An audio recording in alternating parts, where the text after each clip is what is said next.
بسم الله الرحمن الرحيم الحمد لله نحمده ونستعينه ونستغفره ونعوذ بالله من شرور أنفسنا ومن سيئات أعمالنا من يهده الله فلا مضل له ومن يضلل فلا هادي له وأشهد أن لا إله إلا الله وحده لا شريك له وأشهد أن محمدا عبده ورسوله اللهم صل وسلم وبارك عليه وعلى آله وصحبه أجمعين ومن تبعهم بإحسان إلى يوم الدين أما بعد اللهم علمنا ما ينفعنا وانفعنا بما علمتنا وزدنا علما وهدى وتقا وتوفيقا يا رب العالمين. Me emrin e Allahut të falenderojmë vetëm për ti ndihmë dhe falje kërkojmë atij, lutemi të na ruajë prej skeqjes së veteve dhe veprave tona, cili ndoshta Allahu e udhëzon nuk ka kush ta devijojë, e kushdo që devijon nuk ka kush ta udhëzojë atë as kush tjetër përveç tij. Dëshmojmë dhe deklarojmë se nuk ka të adhuruar me të drejtë përveç Allahut, Zotit vetëm pa ortak. Dëshmojmë dhe deklarojmë se Muhamedi është rob dhe i dërguari i tij. Paqja, mëshira, mirësitë, bekimet e Allahut qofshin mbi të, mbi familjen e tij, mbi shokët e tij, mbi çdo besimtar që e ndjek dhe pason rrugën e tij deri në ditën e fundit. O Allah, ty të lutemi të na japësh dije të dobishme, e të na bësh të përfitojmë dhe të kemi dobi dhe të veprojmë me atë që mësojmë, e të na japësh sukses në këtë botë dhe në botën tjetër. Amin. Mësimin e kaluar, në fund të mësimit folëm për shkaqet që e çojnë njeriu në dyshimet në fe dhe format se si njeriu mund t'i largojë dhe mund t'i trajtojë dyshimet.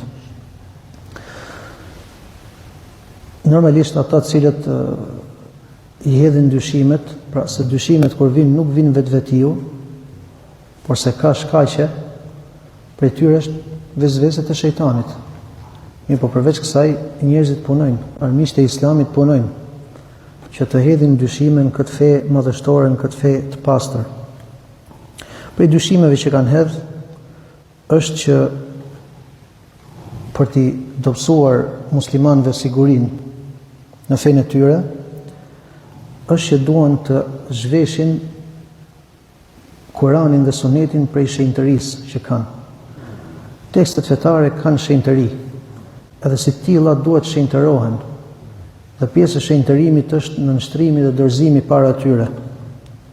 Pra, kemi thënë një rregull, në moment që vjen argumenti, pasuesi i Sunetit të profetit alayhi salatu wassalam dorëzohet, nënshtrohet. Dhe kanë bërtor disa metoda. Pikë pari duan të hedhin, dyshim në faktin se Kurani dhe Suneti të jenë referencë. Sikur se hedhin dyshim që tek transmetuesit, pa tek lexuesit me cilët ka ardhur ky Kur'an me zinxhir transmetimi. Jo po kanë qenë tillë, jo po kanë pas probleme, jo po më thejë po të thash, edhe këto gjëra faktikisht ndodhin. Ndodhin dhe ka edhe sot e kësaj dite mund gjesh persona, po të shikosh në internet, dalin me teori si ky lloj lexuesi Kur'anit dhe ky lloj leximi që ju ka ardhur që ju e lexoni, filani ka qenë mashtrues, ai thon Hafsi apo kështu me radhë.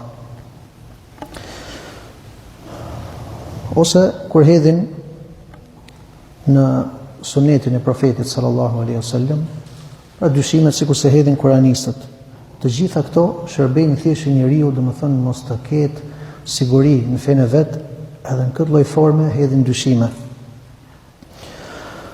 Ose sikur se hedhin në, domethënë, në treguesin që tregon Kurani apo Suneti. Pra, ky lloj argumenti fetar, këtë lloj gjykimi, një nga gjërat që thonë është që ka qenë i përshtatshëm për atë kohë. Nuk është i përshtatshëm sot.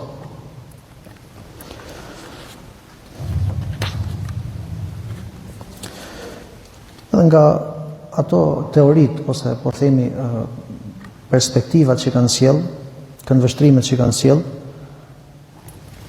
edhe për fat keq kjo lloj fryme është fut tek disa musliman, interpretimi i lirë. Pra gjithë secili e ka atë mundësinë, pse duke u munduar të heqin shenjtërinë prej Kuranit Sunetit, normal i bëhet e lehtë gjithë secilit të japë interpretimin e tij. një nga këto fryma që janë mundu të mbjellin edhe për fat keq ka nga muslimanët e dobët që janë ndikuar, është që kështu e kuptoj unë. Thonë, hapja e rrugës që gjithë secili mund ta interpretojë Kur'anin dhe Sunetin. Prandaj edhe shikojmë dhe në vendin tonë për të ardhur keq, modrat muslimane që dalin me liri totale në jetesën e tyre, edhe thojnë, kështu e kuptojnë fenë. Thonë, dhe feja që ka diçka që gjithë secili e merr, e gjithë secili e komenton. Pa i thonë asë një lloj shenjtërie, domethënë, teksteve. Fjala Allahut dhe të dërguarit alayhi salatu wassalam. Ose sikur se tham, pra nga teoritë që japin është zhvillimi. Koha ka zhvilluar, disa gjëra që bëheshin atëherë nuk bëhen sot, sepse është kohë tjetër. E kështu me radhë. Ose aspekti historik. Kurani thënë kur ka zbrit, ku ka zbrit? Në Mekë. Kur ka zbrit? Në atë kohë, domethënë para 1400 kusur vitesh. Edhe me këtë du më thënë që ka qenë kohë tjetër, sot jemi në kohë tjetër. Pa të gjitha këto janë interpretime që janë munduar, domethënë dhe fryma që janë munduar të mbjellin tek muslimanët. Ose tjetra, kuptimi i realitetit. Me të vërtet, Kurani dhe Suneti e kanë këtë lloj argumenti, mirë po realiteti thot diçka tjetër. Pra të gjitha këto kthehen te e para që thash, në moment që i hiqet shenjtëria teksteve fetare, nuk përshtat ti realitetin me tekstin fetar, po doj që tekstin fetar pra Kuranin ta përshtasësh me atë realitet ku po jeton. Edhe ky është problemi i madh faktikisht, sepse këtu në Shqipëri është një realitet, në Afrikë është një realitet, në Kinë është një realitet tjetër, domethënë i bie që feja islame domethënë të ketë shumë ngjyra, gjë që nuk shkon. Normalisht kjo është fatkeqësi, e madhe, sepse shumë prej atyre që nuk kanë formim, nuk kanë bazë, nuk kanë besim të fortë në fenë e tyre, dhe normalisht nga shkaqet e besimit është formimi me baza. Lëkundën dhe harrojnë që muslimani fenë e tij e ka dëgjova dhe u binda. Imam Malikut i thot dikush, çfarë thu për një person i cili i thuhet atij, ka thënë i dërguari i Allahut sallallahu alaihi wasallam, dhe ai thot, po, mirë po Ibrahim an-Nakhai ka thënë diçka tjetër. Ndërkohë Ibrahim an-Nakhai është tabin, tabini nderuar. E ne nuk kemi asnjë lloj dyshimi, Ibrahim an-Nakhai ka mësuar tek sahabët, tek shokët e profetit sallallahu alaihi wasallam. E ne nuk kemi asnjë lloj dyshimi se Ibrahim an-Nakhai çdo lloj mendimi që e thot e ka se mundohet të arrijë tek e vërteta që ka shpall Allahu në Kur'an ose profeti sallallahu alaihi wasallam në hadith.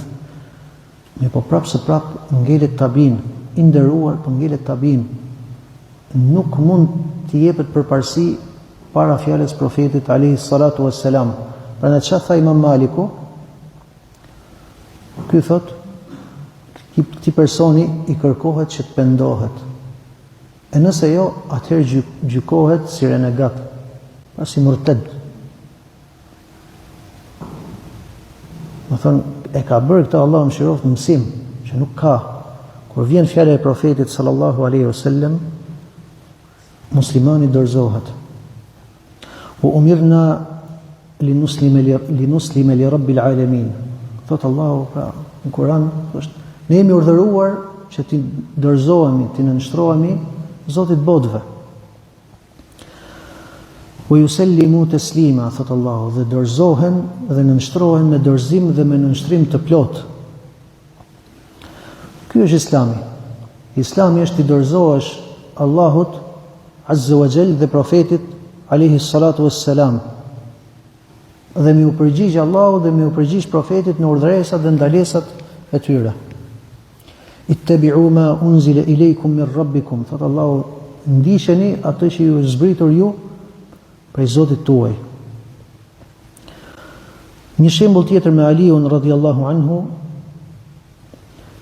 në hadithin që transmeton Ebu Huraira në betejën e Khajberit, kur profeti sallallahu alaihi wasallam thot i jep flamurin edhe i thot imshi wala taltafit hatta yaftah Allahu alejk, hec dhe mos u kthe derisa Allahu të ta hap të shiroj, pra të ta jap fitoren. Fasara Aliun shay'an, dhe Aliu thot heci pak, edhe thriti, edhe nuk u kthye. O i dërguari i Allahut, tha, deri kur ti luftoj? Hadithi vazhdon, më thon, derisa Allahu të jap fitore, vazhdo. Pjesa që na çudit në këtë hadith është që nuk u kthye. Tash normalisht në mendje të gjithë secilit prej nesh, fjala mos u kthe e profetit, kur i ka thënë profetit sallallahu alaihi wasallam mos u kthe, shkon mendje domethënë që mos u tërhiq, po vazhdon në atë gjë që ka urdhëruar. Mirë, po sahabët kishin një njësi tjetër matëse. Mos u kthe. Ai edhe unë jam i bindur, Allahu alem, jam i bindur që derisa e ka çuar në fund porosinë e profetit, ai as nuk është kthy. Nuk është kthy mbrapa, domethënë. Realisht, fizikisht nuk është kthy mbrapa. Ndërkohë që dikush tjetër e merr, mos u kthe. Normal, ajo që është kuptimi sakt, Aliu që ta zbatoi pra në nështrim i plot, pasi ka fol profeti sallallahu alaihi wasallam. Uthman ibn Talha ishte rojtari i cili kishte çelësat e Qabës. Profeti sallallahu alaihi wasallam mbasi çirohet Mekka, i kërkon çelësat dhe shkon tek nëna e tij dhe i thot më jep çelësat, se i don profeti alayhi salatu wassalam. Ajo refuzon dhe ai thot ose do më japësh ose e kërcënon, domethënë, se nuk ka. Ky është urdhri i profetit dhe urdhri i profetit nuk kthehet. Sallallahu alaihi wasallam.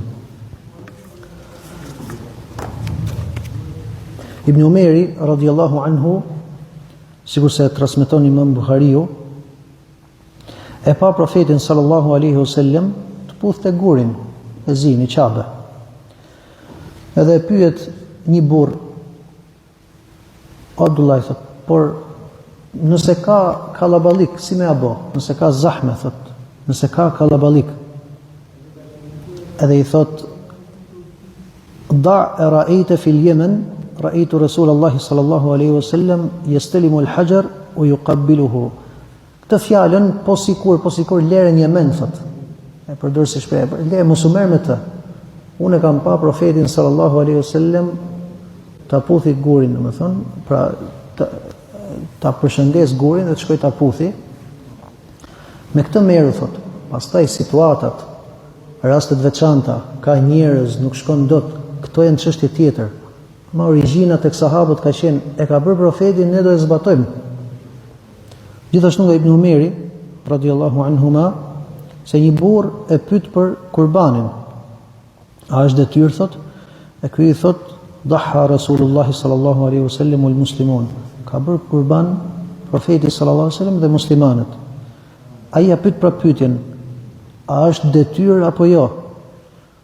I tha, o njeri, thot, a nuk ke logjik, a nuk ke arsye? Po them, e ka bë profeti dhe muslimanët. Edhe pyet herën e tretë dhe prapë i thot, e taqil, a nuk arsyeton, a nuk ke arsye, a nuk ke logjik? E ka bërë profeti sallallahu alaihi wasallam dhe muslimanët. Do thonë, ti shiko, a është vepru, a ka vepru profeti sallallahu alaihi wasallam, atë mundohu. Në nështrimi dhe plotësimi i fesësh, kur ti të mundohesh maksimum të hezësh në hapat e tij sallallahu alaihi wasallam. Pa nëse don të arrish gradat e larta, këtë syno. Këto janë shembuj, domethënë, nga jeta e sahabëve për të kuptuar ku kanë qenë ata, domethënë. Edhe për të kuptuar raportin e atyre shembujve që solla, që kanë ardhur, janë munduar të hedhin dyshime, edhe të jetosh me jetën e sahabëve, shiko si kanë qenë ato, edhe në këtë lloj mënyre duhet i largosh dhe ti dyshimet, t'i japësh teksteve fetare shenjtërinë që i takon. Gjithashtu, kur e pyesin prap Abdullah ibn Umerin, Allahu qoftë i kënaq prej të dyve, pra prej Abdullahit dhe prej babait të Umerit, për namazin në Mina. Pse është namazi në Mina? I thot 2 rekate. Dhe i thot, a i ke dëgjuar për një burrë që e ka emrin Muhammed?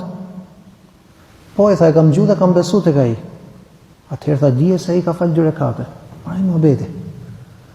Pra që nga mënyra si e pyet pse janë 2 rekate, ase e njeh Muhamedin, po e njeh Muhamedin e kam besuar.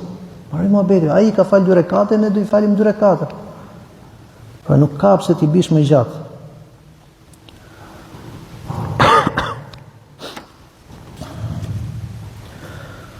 Vazhdojmë me fjalën e autorit, ku thot: "Faman rama ilma ma hudhira anhu ilmuhu." Pra kush kërkon atë dije të cilën i është ndaluar marrja e asaj dije, pra kush i futet asaj gjëje të cilët nuk e ka hak, nuk e ka të lejuar me t'i futet, sikur se është kërkimi në gjërat e fshehta, thot: "Walam yaqna' bit-taslimi fahmuhu hajabahu maramuhu an khalis at-tauhid wa safi al-ma'rifati wa sahih al-iman." Pra, edhe nuk kënaqet me nënshtrimin dhe me dorëzimin, pra kuptimi i tij nuk kënaqet me dorëzimin dhe me nënshtrimin në atë që ka ardhur në tekstet fetare. Ky synimi i atij thot ka për ta pengu nga tauhidi i pastër dhe njohuria e kulluar dhe besimi i saktë. Pra, sepse ai ka kërkuar një dije që Allahu ja ka ndaluar. Ka kërkuar një dije që Allahu e ka mshef. Dënimi i këtij është që ky nuk ka as për të arrit në besim edhe në siguri, po do të ngeli në dyshim. Do të ngeli në dyshim, edhe zemra e tij do të jetë e lëkundur, as kthej as andej. E thot Allah mëshiroft: "Fayatadhabdhabu bayna al-kufri wal-imani wat-tasdiqi wat-takdhibi wal-iqrari wal-inkar." Pra, e lëkund midis kufrit dhe besimit, midis pohimit dhe përgënjeshtrimit, dhe midis vërtetësimit dhe përgënjeshtrimit, domethënë mos pranimit. Edhe gjendja më e shpeshtë është që kjo lloj situate nuk zgjat për njeriu. Ose Allahu subhanahu wa taala ka për ta shëru, ka për ta largu dhe ka për ta udhëzu, ose ka për ta zhyt më shumë derisa, do thon, të jetë në çoroditje totale. Dhe ne kemi tregu disa raste që Allahu i ka mëshiruar në fundin e jetës tyre, domethën, kanë ndjer keqardhje dhe e kanë pas si kjo lloj zhytje në temat e ghaibit, në temat e të fshehtës, i ka shtuar atyre vetëm se çoroditje. Pra qëllimi është se dënimi i atij cilit nuk kënaqet, duke ndalu me atë që na ka urdhëruar Allahu, që na ka sjell Allahu subhanahu wa taala, ka për të sprovu me këtë çështje edhe arrin në atë gjendje që thot autori: "Muwaswisan ta'ihan shakkan la mu'minan musaddiqan wala jahidan mukazziban." Pra thot vezvesali, dhe me vezvese, i hutuar në dyshim, as besimtar i vërtet dhe as mohues, do thon përgënjeshtrues i vërtet, i plot. Allah na rrit, kjo është, do thon, kjo është gjendje që është dënim, është për të marrë mësim, domethënë, duke pa të gjithë ato të cilët nuk janë mjaftuar me atë që ka sjell Allahu Azza wa Jall, kanë përfunduar në një gjendje të tillë. Gjithë jeta i ka shkuar dyshim.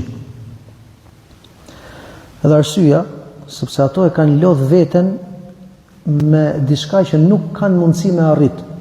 Se i cili do të shofi diellin, edhe vështron gjatë. Ka për ta kuptu, ka për ta pa më qartë dhe diellin apo çfarë do i ndodhi? Ama do i dëmtohet shikimi. Derisa mund t'i dobësohet derisa mos shofi më fare, Allahu na rrit. E tillë është gjendja edhe për ato cilët nuk ndalojnë. Pra e shikon që ky lloj kërkimi tek të fshehtat nuk të jep siguri, ai që është i zgjuar thotë nuk pas ka hajër kjo, kthehet, tërhiqet. Ndërsa ai që vazhdon, Allahu na rrit mund të përfundojë në kufër. Edhe shumë prej tyre kanë dhënë deklarata kufri. Kanë dhënë deklarata që i nxjerrin nga feja, Allahu na rrit. Pra kjo është gjendja e tyre që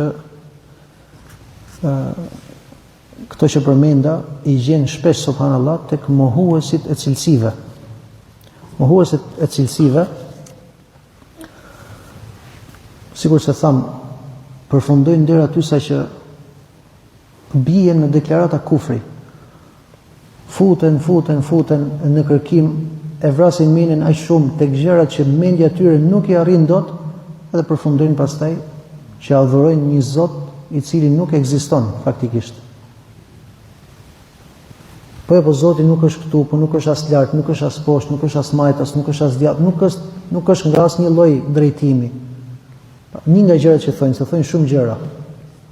Shkurt muhabeti e bëjnë që nuk ekziston. Për shkak se u futën domethënë tek një pjesë që nuk i takonte.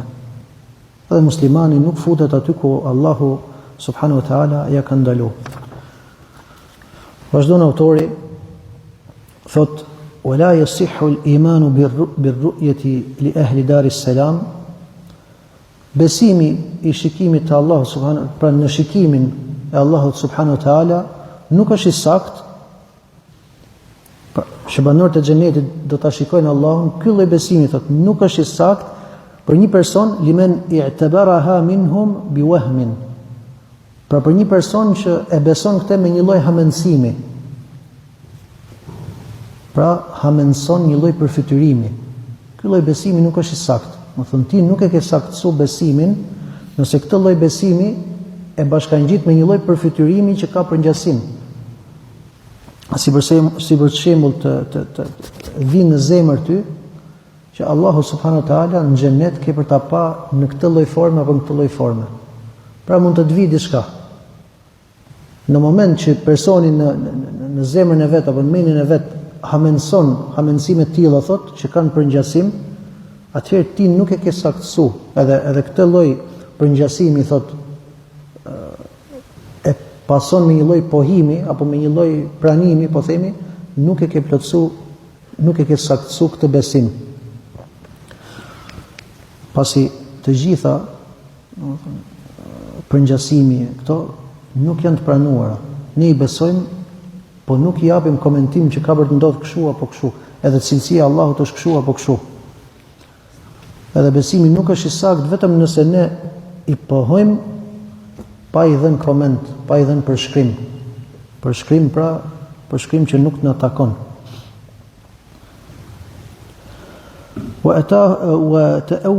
وتأولها بفهم. Pra dhe i bën ta'wil, i bën interpretim nëpërmjet kuptimit thotë. Ai që ka për qëllim autori Allahu mëshiroft është kush e interpreton me interpretim i cili kundërshton ajetin, pra kundërshton ajetin dhe hadithin në formë qartë, e kundërshton atë të parën që tregon ajeti dhe hadithi. Sigurisht, do thonë, ata cilët janë ndryshojnë, nuk është shikim, por se kuptimi është kuptim me zemër, domethënë, kuptimi i ajetit është që ka për ta njohur Allahun besimtari në xhenet me kuptim më të thellë. Pra ky është një lloj kuptimi dhe një lloj interpretimi që bie ndesh me kuptimin e ajetit. Thot autori إذ كان تفسير الرؤية وتفسير كل معنى يضاف إلى الربوبية بترك التأويل. Pra, në mënyrë që komentimi të jetë i saktë, ky komentim edhe që t'i japi të hakun, t'i japi për sosmërinë e plot Allahu subhanahu wa taala, ky komentim nuk duhet të ketë interpretime të gabuara. Edhe duhet ta lër interpretimin e gabuar, mirë po ta besoj ashtu siç ka ardhur në Kur'an dhe në Sunnet. Dhe në Kur'an dhe Sunnet ka ardhur që besimtarët do ta shikojnë Allahun edhe kaq. Këtu duhet ndalohet besimtari, edhe jo të japi interpretime nga vetja.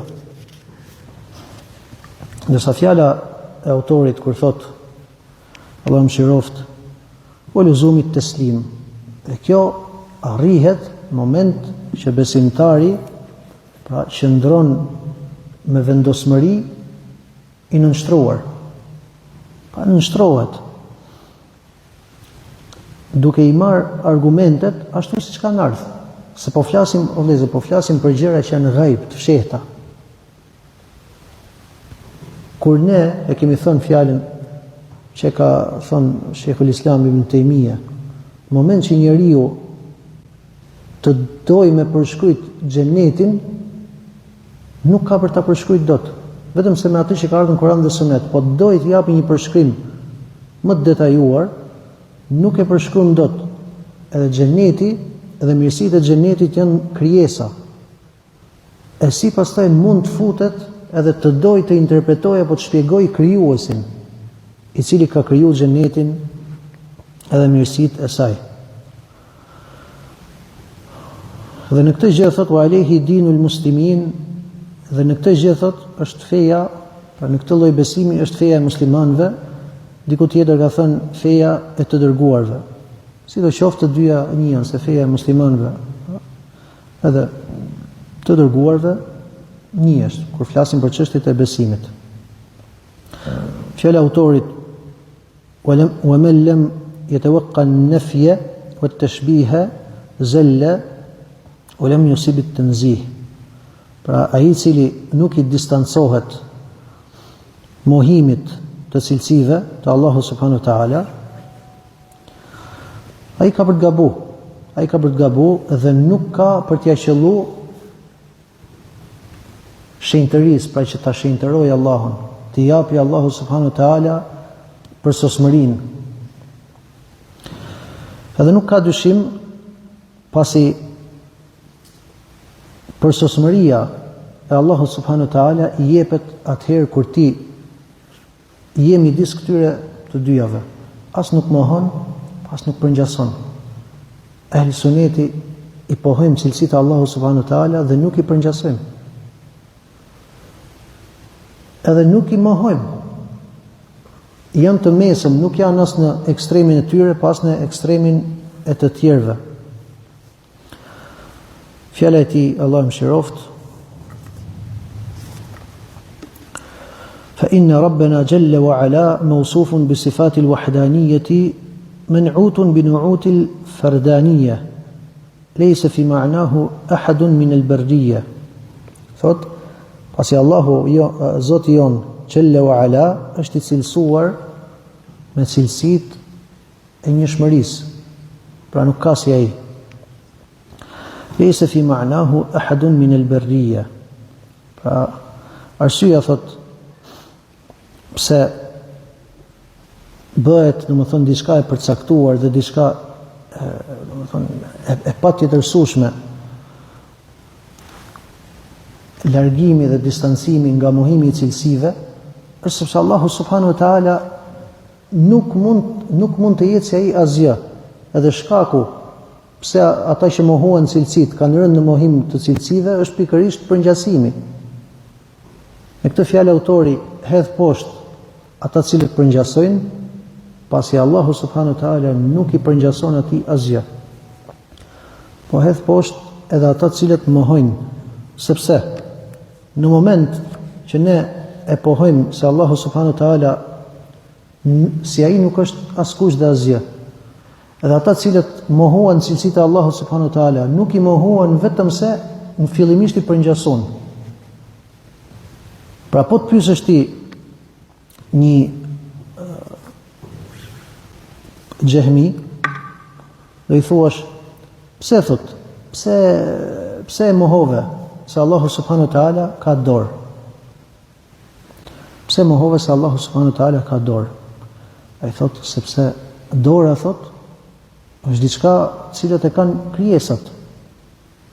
Edhe Allahu subhanahu wa taala nuk mund t'i përngjasoj krijesave, kështu që për këtë arsye dora thot është diçka që nuk shkon, e mohon, nuk e pranon. Pra po ta shikosh belaja që ka rënë tek këta të dy, edhe tek ata që i bën përngjasim cilësive të Allahut, është përngjasimi, po edhe këta që i mohuan, fillimisht i përngjason cilësitë e Allahut me cilësitë e krijesave, prandaj i mohuan. Në moment që ne i themi atij, në moment që ne e pohojmë se Allahu subhanahu wa taala nuk i përngjason atij asgjë, atëherë bie poshtë nevoja për pohim dhe bie poshtë edhe nevoja për mohim. Nevoja për përngjasim, bien poshtë përngjasuesit dhe bie poshtë edhe nevoja për ta mohuar ata të cilët i mohojnë cilësitë. I themi, moment që ne ju themi nuk ka përngjasim, për çfarë nevojë ka pastaj për ta mohuar? Allahu vetë thot lejse kemithlihi shay, se ai nuk është askush. Kështu që baza ku ato ranë në këtë lloj fitne ishte pikërisht përngjasimi. Dhe mënyra se si diskutohet me ta është pikërisht në faktin se Allahu subhanahu wa taala nuk i përngjason atij askush prej krijesave. Ka thënë autori ka sjell një fjalë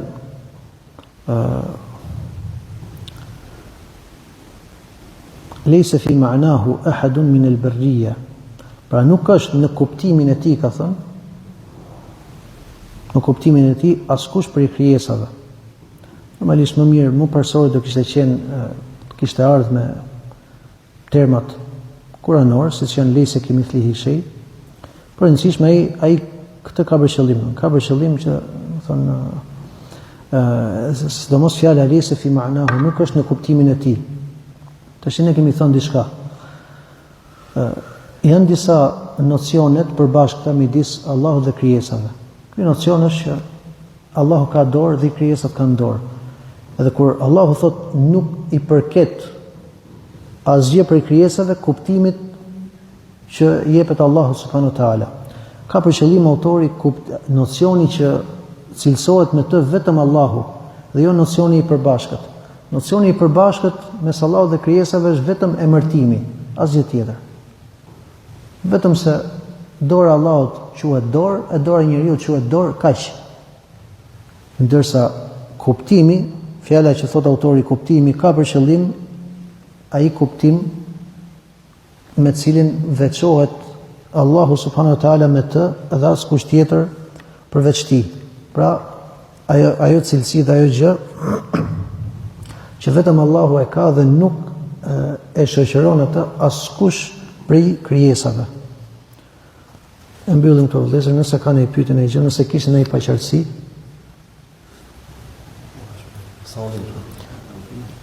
Subhanakallahumma wa bihamdika ashhadu an la ilaha illa anta astaghfiruka wa atubu ilaik.